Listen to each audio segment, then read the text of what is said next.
نہ روک سکا تھا ایمان کے یوں شادی کی رات بنا کچھ کی کہے یا بتائے. یہ بھی عائشہ کا ہی کہنا تھا. حویلی سے چلے جانے سے پیصاف نے ایمان کی اس حرکت پہ اسے لٹاڑا اور اس کی اس حرکت کو قابل مذمت جانا. اس دن کے بعد سے حویلی میں ایمان کا ذکر گویا شجر ممنوعہ قرار دے دیا گیا کہ ان سب کے بغیر اس کا یوں ذکر عائشہ کے لیے باعث تکلیف ہوگا. اس کے جانے کے بعد عائشہ اپنی حویلی نہیں گئی تھی. وہ کسی خوشی یا غمی کے موقع پہ کچھ دیر کے لیے جاتی تھی لیکن وہاں رکی نہیں تھی. ایمان کے یوں اس انداز میں ملک چھوڑنے پہ جہاں دونوں حویلیوں کے افراد افسردہ ہوئے تھے وہیں اس خبر سے بلال زبانی کھل گیا تھا کیونکہ وہ خانزادوں کو توڑنے میں کامیاب ہو چکا تھا. اس کے تئیں حسن خانزادہ کا ایک بازو اس سے الگ ہو چکا ہے اس لیے وہ اب ان پہ کھل کر وار کر سکتا تھا. سین چینج. وقت گزرتا ہوا منٹوں سے دنوں، دنوں سے ہفتوں، ہفتوں سے مہینوں اور مہینوں سے سالوں سے میں بدلتا جا رہا تھا. گزرے سالوں میں جہاں بلال زبانی میں خانزادہ خاندان کو تباہ کرنے کے لیے بہت سے اوچھے ہتھ کنڈے اپنائے تھے وہیں حسن خانزادہ نے اپنی خاندانی سیاست اور اپنی اتھارٹی کا استعمال کر کے اسے بہت بار دھول چٹوائی تھی. حماس اور ایمان خانزادہ جنہوں نے کولمبیا یونیورسٹی سے ڈگری لیتے ہوئے اپنا پرسنل بزنس اسٹارٹ کرنے کا سوچا تھا وہ اپنی خواہش کے برعکس سی ایس ایس کی تیاری کرنے لگے. اور یہ اور بات تھی کہ یہ تیاری ایمان خانزادہ امریکہ جبکہ حماس خانزادہ پاکستان رہ کے کر رہا تھا.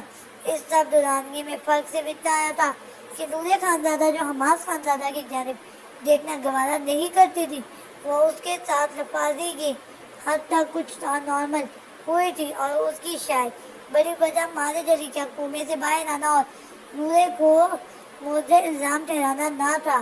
جب ماجد علی کے متعلق اس کا پچھتاوا کم ہوا تو اس نے ایک حماس خانزادہ سے اپنی اسٹڈی مکمل کرنے کی درخواست کی لیکن اس کی خواہش تھی کہ وہ اپنی تعلیم مانچسٹر یونیورسٹی سے پوری کرے گی. اس کی خواہش دیکھ کے حماس نے بمشکل حویلی والوں کو منایا تھا اور اس کی حویلی وہاں مکمل سیکیورٹی کا بندوبست کر کے اسے وہاں پڑھنے کے لیے بھیجا. اس عرصے میں انہوں نے اپنا امتحان پاس کر لیا. امتحان پاس کرنے کے بعد ایمان نے وہی فارن سروسز کی جاب شروع کر دی تھی جبکہ اس نے سپریم کورٹ میں بیرسٹری شروع کر دی. اسی دورانیے میں ایک عجیب بات ہوئی کہ ایمان کے باہر جانے کے 3 سال بعد بلال زبانی اچانک کہیں روپوش ہو گیا. اس کے روپوش ہونے کی خبر کو حسن خانزادہ نے پہلے کی طرح ڈھونگ سمجھا لیکن جب ہر طرح سے چھان بین کروائی گئی تو اپنا ہر کام ٹھپ کر کے کہیں غائب ہو چکا تھا. کئی مہینوں تک اس کی خفیہ تلاش جاری رہی لیکن جب وہ نہ ملا تو ان لوگوں نے شکر کا ساتھ لیا اور اپنی زندگیوں میں نارمل ہونے کی کوشش کی.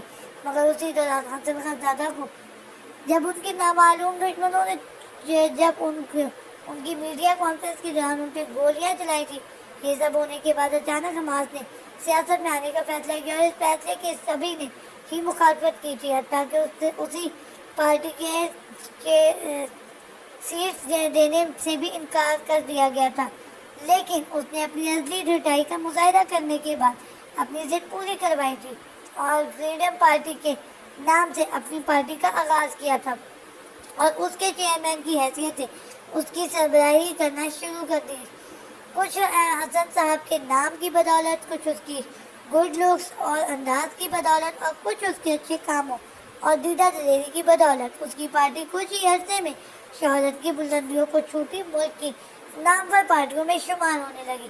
اس کی پارٹی بلندیوں کی طرف گامزن تھی جب وہ تقریباً 3.5 سالوں کے بعد پاکستان آئی اور اس کے سیاست میں ہونے کا سن کے اس نے صحافت شروع کر دی. دلاور خانزادہ کی پوتی حسن خانزادہ کی بہو اور حماس خانزادہ کی بیوی کا صحافت کی دنیا میں قدم رکھنا شہر بھر میں ایک سنسنی سی پیدا کر گیا. پوری میڈیا کو ایک چٹ پٹا سا موضوع مل گیا تھا کہ آیا نورے خانزادہ صحافت کی دنیا میں اپنے سسر اور شوہر کی پارٹی کو فروغ دینے کے لیے آئی ہے یا ان کا مقصد کچھ اور ہے. پھر کچھ ہی عرصے میں اس کے لکھے گئے اور میڈیا سے کی گئی گفتگو نے شہر بھر سمیت خانزادہ خاندان کو بھی باور کروایا تھا کہ وہ صحافت میں اپنے شوہر کی درجیاں بکھیرنے گئی تھی. اس کے پہلے کالم کے بعد جب حویلی والوں سے اس سے سوال کیا تو اس کا رد عمل اس قدر شدید تھا کہ حماس نے سب کو کہہ دیا کہ کوئی اس سے اس بابت سوال نہیں کرے گا. عورت کا انتقام ہے جو اتنے سال گزرنے کے بعد بھی وہ موقع دیکھ کے لینے سے باز نہیں آئی تھی۔ اسے اندازہ ہو چکا تھا کہ وہ گزرے سالوں میں مارے جلی کے ساتھ اپنی انسیت کو تو شاید فراموش کر سکتی تھی، لیکن وہ اپنی خواہشات، اپنی ذات کی ناقدری فراموش نہیں کر پا رہی تھی، اور وہ اسے اس سب میں حق بجانب سمجھتا تھا، اس لیے بہت تحمل کے ساتھ اس کے کیے گئے حملوں کا جواب دیتا تھا۔ جب کبھی اپنے دیے گئے بیان کے بعد وہ اس کے مدلل دلائل کے بعد عوام کا اس سے پیار دیکھتی تو اس کا دل چاہتا کہ وہ اس کا مسکراتا ہوا چہرہ نوچ ڈالے جو اس کے اندر لگی آگ کو ٹھنڈا نہیں ہونے دیتا تھا۔ جمان کو حویلی سے گئے عائشے کو ایک بے نام سے رشتے کیوں نبھاتے؟ حماس کو اپنی پڑھائی مکمل کر کے اپنی جاب کے ساتھ سیاست جوائن کر کی بلال زبانی کو 3 سالوں میں پھیلائے گند کے بعد 3 سال روپوش ہوئے، نورے کو پڑھائی کے بعد صحافت جوائن کی، 6 برس بیت چکے تھے۔ ان برسوں میں اگر دیکھا جاتا تو سب نے اپنی بے نام خواہشات، ضد، حسد، انتقام، انا اور نفرت میں اتنے قیمتی برس ضائع کیے تھے، لیکن زندگی سب کے لیے ایک بہت بڑا استاد تھی جو ہمیں سکھاتی تھی کہ یہ راستہ ہموار نہیں ہے، یہاں بسنے والا کوئی انسان پرفیکٹ نہیں ہے۔ جس طرح سے محبت کا ہونا لازم تھا، اسی طرح انسان کی زندگی میں پچھتاوے کا لمحہ بھی ضرور آتا ہے، اور اپنی فضول جذباتیت کا پرچار کرتے ہوئے انہیں ایک دفعہ ضرور پچھتاوے سے گزرنا تھا، کیونکہ یہاں کوئی بھی فرشتہ نہیں تھا، یہاں سب نے ہی کچھ نہ کچھ غلط کر رکھا تھا۔ سین چینج 6 سال کا طویل عرصہ بہت کچھ بہاتا گزر چکا تھا۔ ایسے میں اچانک بلال زبانی کی واپسی نے ایک دفعہ پھر سے ان کی زندگانیوں میں طوفان برپا کر دیا تھا۔ وہ جنوری کے سرد ترین دنوں میں سے ایک دن تھا جب تابندہ بیگم کے بیمار ہونے کی اطلاع پا کے نورے لاہور سے علی پور سیدھا جانے کے لیے نکلی۔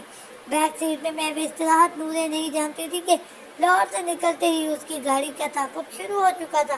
وہ ابھی لاہور کی حدود سے باہر نہیں نکلے تھے جب اس کے نمبر پہ آحت خانزادہ کی کال موصول ہوئی تھی کہ عائشہ خانزادہ فہد اور گارڈز کے ساتھ لاہور میڈیسن لینے گئی ہیں، لیکن ان کی گاڑی خراب ہو چکی ہے، اس لیے وہ آتے ہوئے اسے ریسیو کر لیں۔ اس کا پیغام سن کے اس نے ڈرائیور کو گاڑی ہاسپٹل کی جانب موڑنے کو کہا۔ ہاسپٹل پہنچنے کے بعد اس نے اندر جا کے عائشہ کو ساتھ لیا اور اسے گاڑی میں بٹھانے کے بعد وہ اچانک فہد سے بات کرنے کے لیے واپس اندر کی جانب بڑھی۔ اس کے تعاقب کاروں نے اسے گاڑی میں نہ عائشہ کو بٹھانے دیکھا تھا اور نہ واپس اسے ہاسپٹل کے اندر جاتے دیکھا تھا۔ ان کے لیے تو بس یہ موقع بہت سازگار تھا، اور اس لیے انہوں نے اپنی سائلنسر لگی گن سے گاڑی کے پیچھے بیٹھے گارڈ سمیت ہاسپٹل کی اس پچھلی سائڈ پہ متعین گارڈ کو بھی مار گرایا، اور لوگوں کے شور شرابے کے بیچ میں ہی وہ اندر فہد اور نورے خانزادہ کے مطلع ہونے سے قبل ہی گاڑی میں بیٹھی عائشہ خانزادہ کو نورے خانزادہ سمجھتے ہوئے گھسیٹ کے باہر نکالتے بے ہوش کر چکے تھے۔ جب تک باہر پھیلی سراسیمگی اور ہراس کی خبر ہاسپٹل کے اندر تک پہنچی تھی، تب تک وہ لوگ ہوش و حواس سے بیگانہ اور عائشہ خانزادہ کو بہت دور لے جا چکے تھے۔ سین چینج بڑے سے کشادہ کمرے میں آج توقع کے برعکس خاصی روشنی پھیلی ہوئی تھی، اور اس روشنی میں جلے منہ کے ساتھ وہ مکارانہ انداز میں مسکراتا ہوا کمرے کے وسط میں رکھی کرسی کی جانب بڑھ رہا تھا، جس پر ایک نسوانی وجود کو بٹھا کے اس کے ہاتھوں اور پیروں کو مضبوط رسیوں کے ساتھ جکڑتے ہوئے باندھا گیا تھا، جبکہ منہ پر ٹیپ لگا کے اس کے منہ پہ کالا کپڑا ڈالا ہوا تھا۔ ہماری بھاری قدم اٹھاتے ہوئے وہ کرسی کے نزدیک پہنچا اور بہت مکارانہ انداز میں مسکراتے ہوئے اس نے اس کے چہرے سے وہ کالا کپڑا ایک جھٹکے سے کھینچا تو عائشہ نے مارے خوف اور اذیت کے زور سے آنکھیں میچی، جبکہ اس کے چہرے سے کپڑا ہٹے ہی بلال زبانی کی آنکھوں میں پہلے الجھن اور پھر یکلوگ غصہ چھلکا۔ یہ حماس خانزادہ کی بیوی نہیں ہے گدھو، یہ اس کی بہن ہے، وہ اپنے آدمیوں پہ چیخا، جبکہ تھر تھر کانپتی عائشہ حماس و نورے کے ذکر پہ مزید خوفزدہ ہوئی کہ ان کی نورے سے کیا دشمنی تھی جو وہ اسے کڈنیپ کرنا چاہتے تھے۔ بہت، لیکن ہمارا مقصد حماس خانزادہ کو ٹریپ کرنا ہے، تو بساط یہ مولا بہن کا ہو یا بیوی کا کیا فرق پڑتا ہے؟ اس کے دائیں سائڈ پہ کھڑا تبریز اس کے بگڑتے موڈ کا اندازہ لگاتا